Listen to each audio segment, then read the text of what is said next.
is what Donald Trump's been up to since coming into power the second time round. You can see that within months of coming into office, he was ramping up tariffs on China, first with that 10% broad-based tariff to punish them for their role in the fentanyl trade. That was then increased to 20%. And by spring, you can see things had reached boiling point, a tit-for-tat trade war. This was in the midst of Liberation Day. You might remember when Trump announced tariffs on countries across the world. China hit back. The U.S. tariff was hitting about 145%. Both countries effectively deciding to stop trading with each other, stop trading.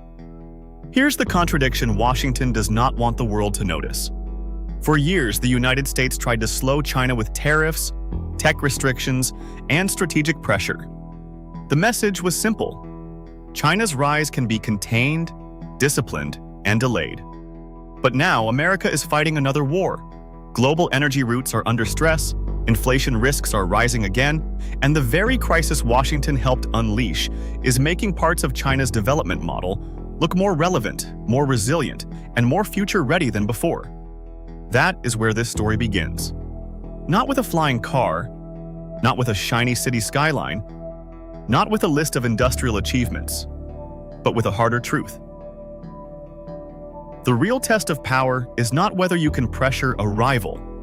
The real test is whether your pressure changes the trajectory of history. And right now, the evidence suggests that America's campaign to contain China has imposed costs, but it has not reversed China's long-term capabilities. In some ways, the new war economy is making China's state-led, energy security-first approach look even more strategically coherent. Let's be honest about what China has achieved. Over 4 decades, China transformed itself from a lower-income manufacturing base into a central force in batteries, electric vehicles, clean energy, advanced infrastructure, digital systems, and industrial scale. Bloomberg NIEF's 2025 battery supply chain ranking put China back in first place globally, citing low industrial electricity costs and advanced infrastructure as key advantages. This is not propaganda. It is industrial reality. And the American political class saw this coming. That is why the tariff war under Trump was never just about trade deficits, it was about power. In Trump's first term, the United States used Section 301 to impose tariffs on hundreds of billions of dollars of Chinese imports over intellectual property and technology transfer allegations. Then Biden came in and did not dismantle that basic architecture. He kept the Trump-era tariffs and, in 2024, sharply raised some of them, including taking duties on Chinese EVs to over 100% and semiconductor tariffs to 50%. That matters because it shows something deeper than partisan difference. On China, the American state has moved toward a bipartisan strategy of selective economic containment. That continuity is important, because too many people still talk about the tariff war as if it were only Trump's personal obsession. It is bigger than that. Trump started it in one form. Biden refined it in another. Trump returned and tried to escalate pressure again. The names changed, the style changed, but the core logic remained. Slow China. Fence off strategic sectors. Break supply chain dependence. Preserve American primacy in the industries that will shape the next world order. And yet the results have been mixed. That is where the new developments become so important. Reuters reported today on one Chinese electronics company, Agilian Technology in Dongguan, that lived through the tariff shock, explored moving production to India and Malaysia, and still found China's ecosystem extremely hard to replace.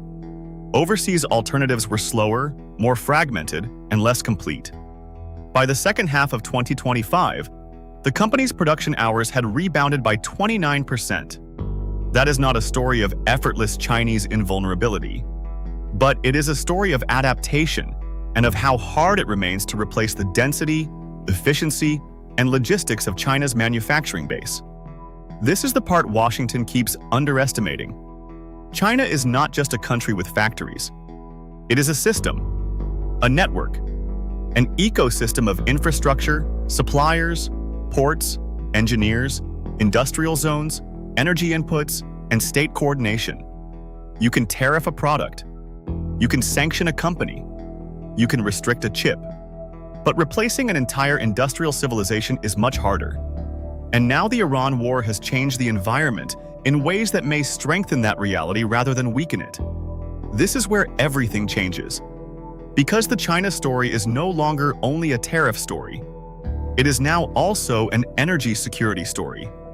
Today, Reuters reported that Xi Jinping has urged faster development of China's new energy system as the Middle East war continues.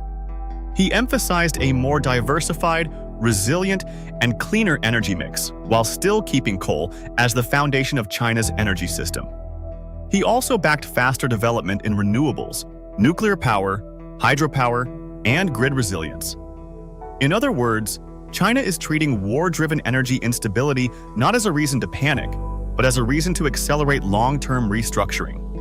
That matters because the war is exposing different models of statecraft. The American model, in this moment, looks like this: military escalation, shipping disruption, inflation risk, allied uncertainty, and another global crisis managed through coercion and pressure. The Chinese response looks different. Insulate domestic supply, stabilize fuel production, speed up the new energy system, and reduce vulnerability to external shocks. Reuters reported on April 2nd that China's state planner told independent refiners not to reduce fuel processing rates below the average of the last 2 years, and extended refined fuel export restrictions into April in order to protect domestic fuel availability. That is, state management under wartime turbulence. And then there is the geopolitical irony. For all the panic over Hormuz, Reuters says China is relatively insulated compared with other Asian economies because only about 5% of its oil imports normally pass through the strait, and because coal still plays such a large role in its energy system. That does not mean China is immune.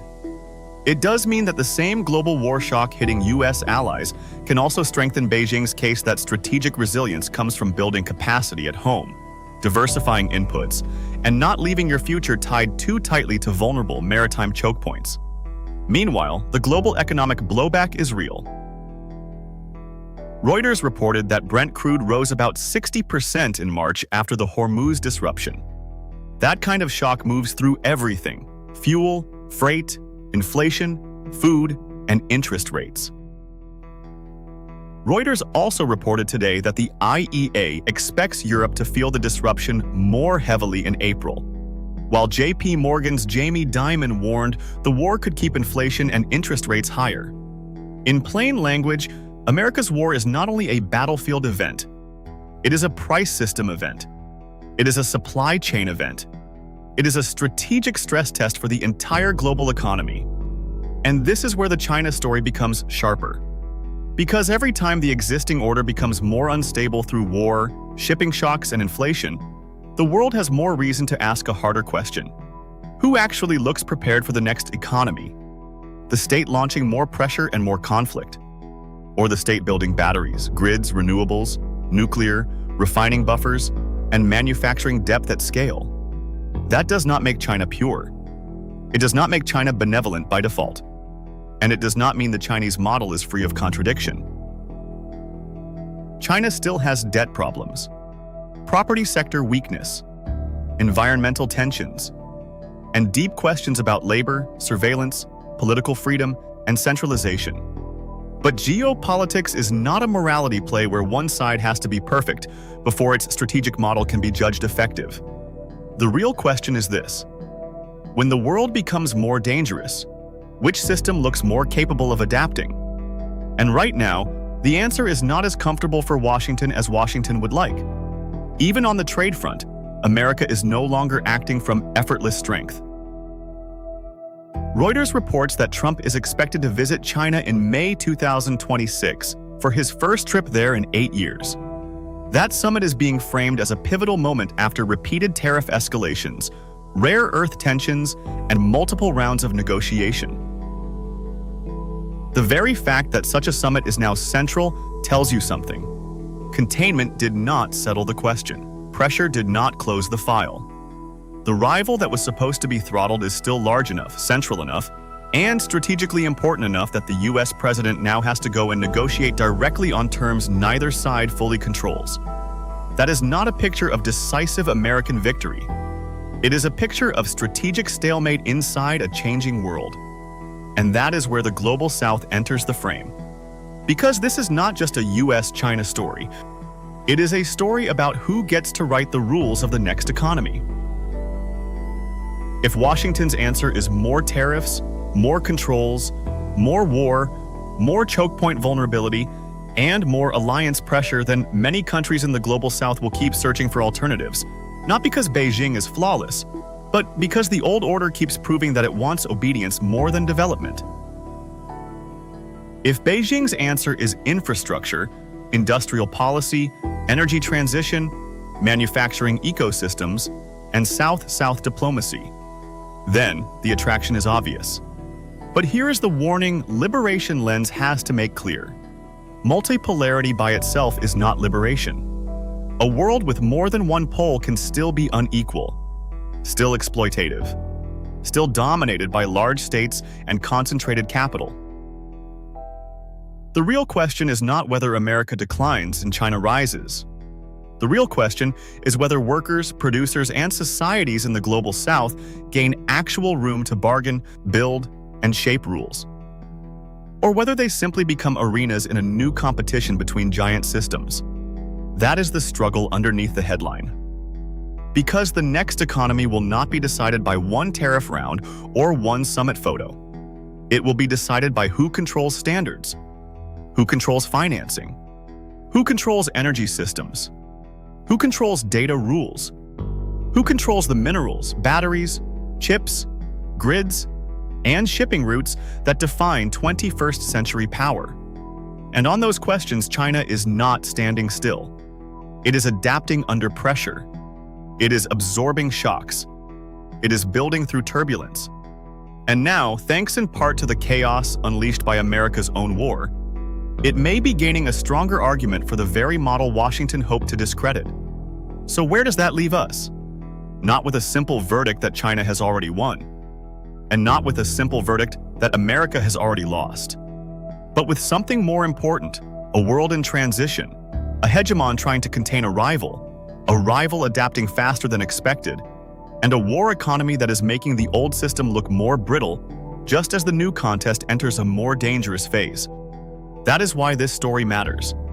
Because the biggest question is no longer whether China can make batteries, EVs, or even flying cars. The biggest question is whether America's own methods, tariffs, containment, and war, are accelerating the very conditions under which China's state-led development model looks more durable, more strategic, and more relevant to the future. That is the contradiction. And contradictions like that have a way of changing history. This is Liberation Lens, where we go beyond the headline and into the structure beneath it. If this analysis gave you a deeper perspective, subscribe to the channel, turn on the notification bell, and share this video. Because power hides in systems, and truth only travels when people choose to carry it. Stay alert. Stay critical. Perspective matters.